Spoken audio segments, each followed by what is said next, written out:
one of them. But I'm still Nubian. I'll always be Nubian. Of course. I grew up in your hometown, at least began to grow. Hadn't got to my first shave before the body blow. The Egyptians in the courtyard, my family in chains. You witnessed our abduction, which possibly explains how I know you. Yes, I know you. Before that fateful morning, my family enjoyed a privileged existence, for my father was employed as advisor to the king, no less, which surely rings a bell. For as you are his daughter, you possibly can tell how I know you. Yes, I know you. You know too much, and what you say is better left unknown. And now I'm just a slave like you. Our lives are not our own. I never had abandoned, and nor I think could you. That spark of hope for freedom, no terror can subdue. My only hope is silence. You've never seen my face. You remain a princess in any time or place. You don't know me. Yes, I know you. You don't know me. Yes, you don't I know know me. How I know you. Princess. Merib, you must treat me like any other slave. If the Egyptians found out that I was the daughter of the Nubian king, they'd kill you, but our people will keep your secret. No, you must not tell anyone who I am. From now on, I'm nothing but a gift. From an Egyptian captain to his princess. Amneris is more than that to Rhodes, you know. She's his betrothed. He's to be wed? When? The day his ship sinks down, the royal builders refuse to build him a new one. Now come, let's get you to the princess.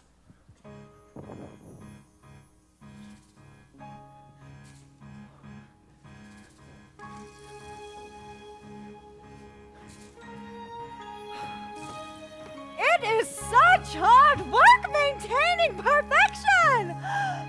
But worth the effort, don't you think? Oh, yes. Definitely worth it. You're perfect. Perfect? Really?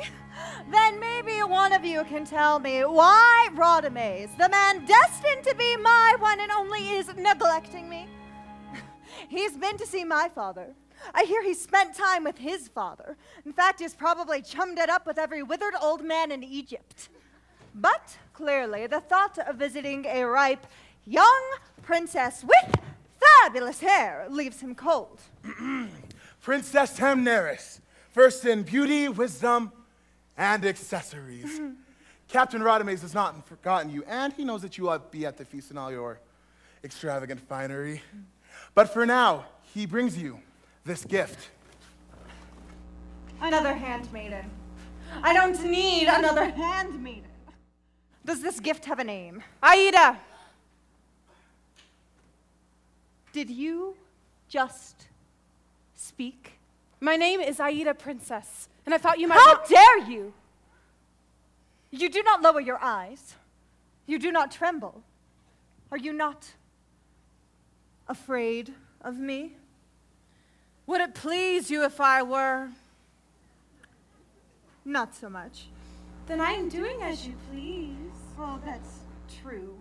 You were saying something about Captain Rhodes. What do you know of the captain? Only that he is well. He suffered no injuries in battle. I thought you might want to know that. I did. I've been so... You're very astute, aren't you, Aida? Only on occasion. But my true talent lies with a needle. Oh, And if you'd allow me, princess, I'll make your robe in a shade closer to that of your eyes. There's a dyeing process I use which makes fabric glow. It's a secret that was passed down from the handmaidens of Queen Nefertiti. A slave who knows her fabrics, I'm keeping her! Oh, Rhodes, he knows me, he really, really knows me. Go, Merib, and show Aida to the sewing room. All right, ladies, let's polish this gem. In life, one has to face a huge assortment of nauseating fads and good advice. There's health and fitness, diet and deportment, and other pointless forms of sacrifice. Conversation, wit, I am a doubter. Manners, charm, they're no way to impress. So forget the inner me, observe the outer. I am what I wear and how I dress.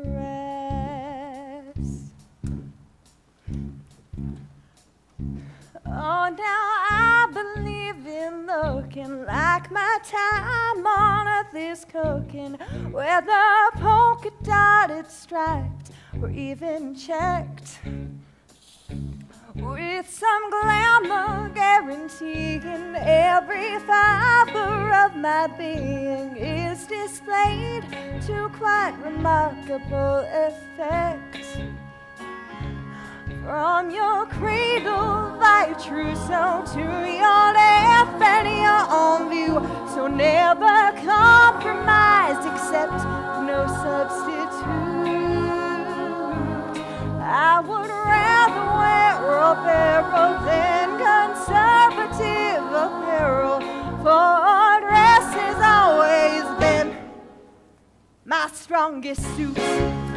Overwear, underwear, anytime, anywhere. Staying in or hitting downwards from the top and working downwards. I ensure that every stitch is stitched in time. Stitched in time. Whether wig or hat or turban, whether clad, cool or urban, not to strut your stuff outrageously to cry.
Marib, was the princess pleased with my gift? Yes, Aida managed to make herself indispensable in record time. I'm not surprised. Did she tell you anything about herself? Because I've never met any woman like her. And I can't help but wonder if she's some kind of... No, nothing. She said nothing. Is this the latest fashion? It is now. So your expedition went well? Yes. We made it well past Aswan into territory where no Egyptian has ever set foot. Really? That sounds very scenic. Maybe next time I'll go with you? Of course, princess. We sleep with the sand mites, we live off dried monkey meat. Oh, and this time, the water was so tainted we vomited for days. Then again, I'm pretty busy. Princess, the word of your arrival has been spread throughout the Nubian camps. Princess, your people cannot wait to see you. Welcome. Marib! Okay, so we're told one person. But Aida, your people need to know.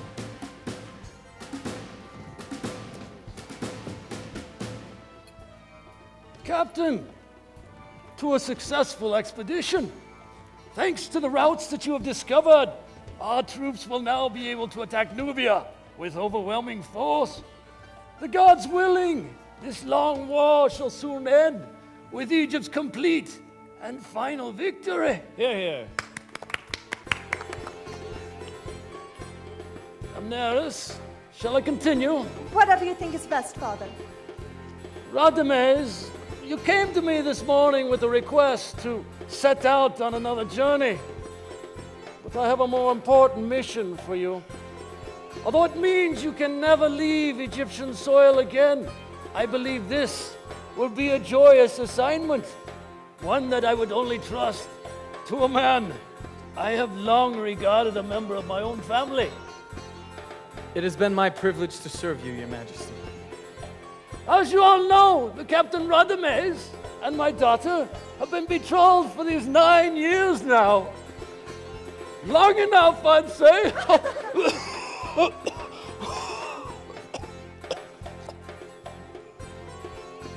want to see her and our nation happily settled before I leave this world.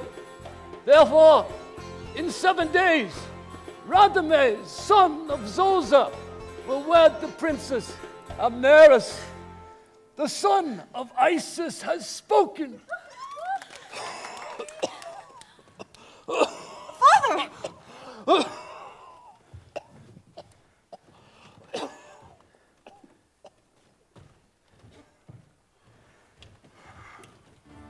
A toast to the bridegroom. If I'd known such an awkward girl could become such a stunning young woman, I would have offered for her myself. It's not too late. I thought you loved Amneris. Of course I do. We grew up together. Then what is it? Radames, I've spent too many years working towards this day, and you are not going to ruin it for yourself or for me. Welcome to your new life, son. Nothing is an accident. We are free to have it all. We are what we want to be. It's in ourselves to rise or fall. This is easy to believe. When distant places call to me, it's harder from the palace yard. Fortune favors the free.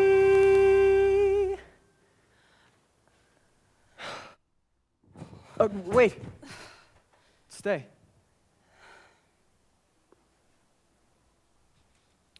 Yes, Captain. Where are you from?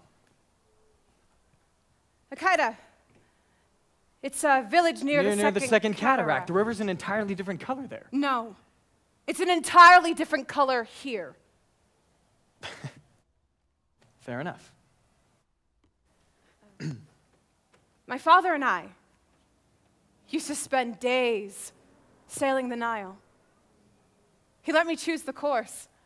And sometimes I'd run us aground on purpose whenever there was something I wanted to see on the shore. Did you ever sail north? No. My father felt that the first cataract being so close to the border of Egypt was too dangerous a place to take me. But there are no Egyptians near the first cataract. Only these tiny grassy islands.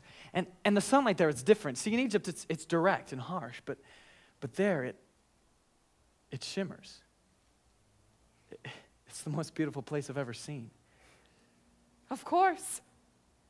It's Nubia. I'd like to see that part of my country.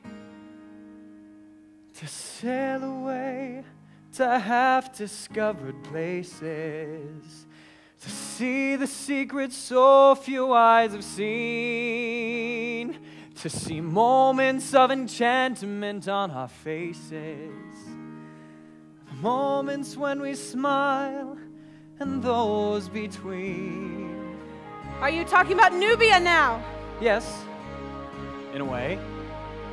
If I could leave this place, then I'd go sailing to corners of my land where there would be sweet southern winds of liberty prevailing, a beauty so majestic and so free. I'll take you sailing. South, you could be my guide. Would you let me steer? Well, would you run us aground? Oh, yes. Whenever there's no one around, I jump out of the boat, kick off my sandals, and run! And no one's there to scold me or tell me to behave like... To behave. There'd be no ties of time and space to bind me, and no horizon I could not pursue. I'd leave this world's misfortune far behind me. I'd put my faith and trust in something new. But why should I tell you this? A stranger I've just met. A woman who I hardly know at all and should forget. A journey we can only dream of. Enchantment passing through. And how is it I say these things so easily to you? This is meaningless. I'll never take you sailing. I'm never going to leave Egypt again. Instead, I'll sit on a throne and send other men on their expeditions. You talk as though you've been enslaved. Well, not with shackles, but with a marriage promise. What's that for? To dry my weeping eyes, forced to marry a princess. Oh, what hardships! I know.